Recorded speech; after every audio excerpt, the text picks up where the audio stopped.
ഇന്ന് നമ്മളെ പരിപാടി സൗദിന്റെ വീട്ടിലാട്ടോ.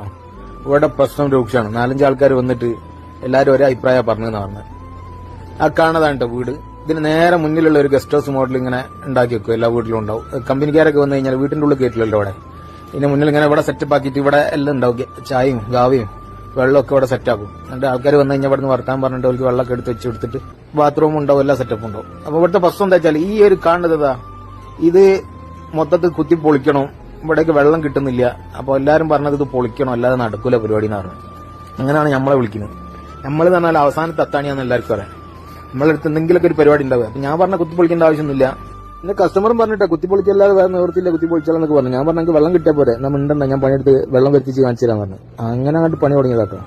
നമ്മളെ ഈ കുത്തിപ്പൊളി എന്നൊക്കെ പറഞ്ഞാൽ നമ്മളെ നിഘണ്ടുവിൽ അവസാനത്തെ പിടികൊള്ളിയാണ്. അതിന്റെ മുന്നേ ഒരുപാട് പ്രവൃത്തികൾ ചെയ്യാനുണ്ട്. നമ്മൾ ഈ പാവങ്ങളെ പണിയെടുത്ത് ശീലിച്ചതുകൊണ്ട് ചെലവ് വളരെ ചുരുക്കിയിട്ടാണ് നമ്മളെ പരിപാടിയൊക്കെ. കണ്ടില്ല നിങ്ങൾ, വെള്ളം വരുന്നില്ല. അടിയിലൊക്കെ തുറന്നു, എവിടെയും വെള്ളം വരുന്നില്ല. അടിയിൽ ഞാൻ ഫുള്ള് തുറന്ന് കാണിച്ചു തരാം. കണ്ടില്ലേ, വെള്ളം വരുന്നില്ല. ഏറെ ടൈറ്റ് ആയി കിടക്കണം അതിന്റെ ഉള്ളിൽ. അതാണ് ഇതിന്റെ പ്രശ്നം. ശരിയായ സുഖേട് കണ്ടെത്തി അതിനുള്ള ചികിത്സ കൊടുക്കുന്നവരാണ് ഏറ്റവും നല്ല ഡോക്ടർ. പണ്ടാരെ പറഞ്ഞില്ലേ, ഈ ഡോക്ടർമാരെ ഫീൽഡ് നമ്മളെ ഫീൽഡൊക്കെ ഒരുപാട് കേട്ടോ. ഇതിന്റെ ശരിയായ പ്രശ്നം കണ്ടെത്തിയിട്ട് ചികിത്സിക്കാന്നുള്ളതാണ്. വേറെന്തോ മരുന്ന് കൊടുത്തിട്ട് ഇത് കുത്തിപ്പൊളിക്കാൻ പറഞ്ഞിട്ട് ആ കുത്തിപ്പൊളിച്ചു കഴിഞ്ഞാലും വെള്ളം വരില്ല. കാരണം അതിന്റെ പ്രശ്നം ആ വാൾവിന്റെ പ്രശ്നമല്ല, ഏറെ ടൈറ്റ് ആയി പോയതാണ്. ഒട്ടുമിക്ക വീടുകളിലൊക്കെ ഉപയോഗിക്കാത്ത സ്ഥലങ്ങളിൽ ഈ പ്രശ്നങ്ങൾ ഉണ്ടാവും. അതിന് നമ്മൾ കുത്തിപ്പൊളിച്ച് ഭാരിച്ച ചെലവ് കസ്റ്റമറിന് കൊടുത്തിട്ട് കാര്യമില്ല. അത് ഒഴിവാക്കാനുള്ള വഴിയാണ് ഞങ്ങൾ കാണിച്ചു തരാൻ പോണത്. എല്ലാവരും പ്രാവർത്തികമായിക്കൊണ്ട് വെറുതെ നമ്മൾ പൊളിച്ച് അതിനുള്ള സാധനം നഷ്ടപ്പെടുത്തി പിന്നെ അതിന്റെ പണി ടൈല് ഇതൊക്കെ വലിയ ഭാരിച്ച ചെലവല്ലേ. അതിനൊന്നും ആവശ്യമില്ല. ചെറിയ ചെറിയ പരിപാടിയാണ് നമ്മളത്. എല്ലാത്തിനും നമ്മളടുത്ത് വഴിയുണ്ടാവും. അതാണ്ട് ഇതിനകത്ത് എന്തൊക്കെ പ്രശ്നങ്ങളുണ്ടോ ആ പ്രശ്നങ്ങളൊക്കെ പരിഹാരമുണ്ട്. ആ പരിഹാരം നമ്മൾ കണ്ടെത്തണമെന്നുള്ളൂ. പ്രശ്നങ്ങൾ നമുക്ക് പരിഹരിക്കാൻ കഴിയുമെന്നുള്ള ഉത്തമ ബോധ്യം ഉണ്ടെങ്കിൽ മാത്രമേ നമ്മൾ ഇതിലേക്ക് ഇറങ്ങിത്തിരിക്കാൻ പറ്റുള്ളൂ.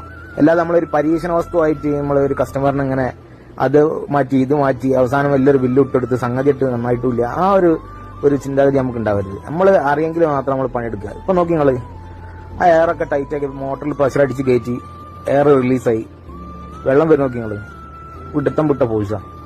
എന്തിനാണ് ആ വാൾവിന് എന്താ പ്രശ്നം? ആരാണ് ആ വാൾവ് മാറ്റാൻ പറഞ്ഞത്? ഒരു പ്രശ്നമില്ല. ആ വാൾവുള്ള സ്ഥാനത്താണ് ഇപ്പൊ വെള്ളം വരുന്നത്. ഇപ്പൊ വാൾവൊക്കെ ഫിറ്റ് ചെയ്ത് നോക്കി നിങ്ങള് വെള്ളം വരുന്നത്. ടാപ്പിലൊക്കെ വെള്ളം വന്നില്ലേ? അതില്ലേനല്ലോ. 4 ആൾക്കാർ ഒരേ അഭിപ്രായം പറഞ്ഞതിലാണ് എനിക്ക് സങ്കടം. ഒരാളും ശ്രമിക്കുന്നില്ല ഇതിന്റെ പ്രശ്നം ശരിയായ പ്രശ്നം കണ്ടെത്താൻ. ഇപ്പൊ എല്ലായിടത്തും വെള്ളം വന്ന് നല്ല അടിപൊളിയായിട്ട് വെള്ളം വന്ന് വീഡിയോ എടുത്തിട്ട് സൗദി കാണിച്ചിട്ട് സൗദിനോട് പറഞ്ഞു വല്ലാഹി അന്ത മീയാന്ന് പറഞ്ഞു. ഹിന്ദി കേരള നഫർ മുഖ്സിയാദ വല്ലാന്ന് പറഞ്ഞു. ഇവിടെ പോയാലും നമ്മളെ പേര് അവിടെ തങ്കലിപികളാൽ അവിടെ എഴുതി വെക്കെ പറഞ്ഞു. അത് ഇവിടെ സംഭവിച്ചിട്ടോ. മൂപ്പരെ പോക്കറ്റിൽ നിന്ന് ഒരു പെന്നും ബുക്കൊക്കെ എടുത്തിട്ട് എന്റെ പേരും നമ്പറൊക്കെ അവിടെ മൂപ്പര് എഴുതി വെച്ചിട്ടുണ്ട്. ഏതായാലും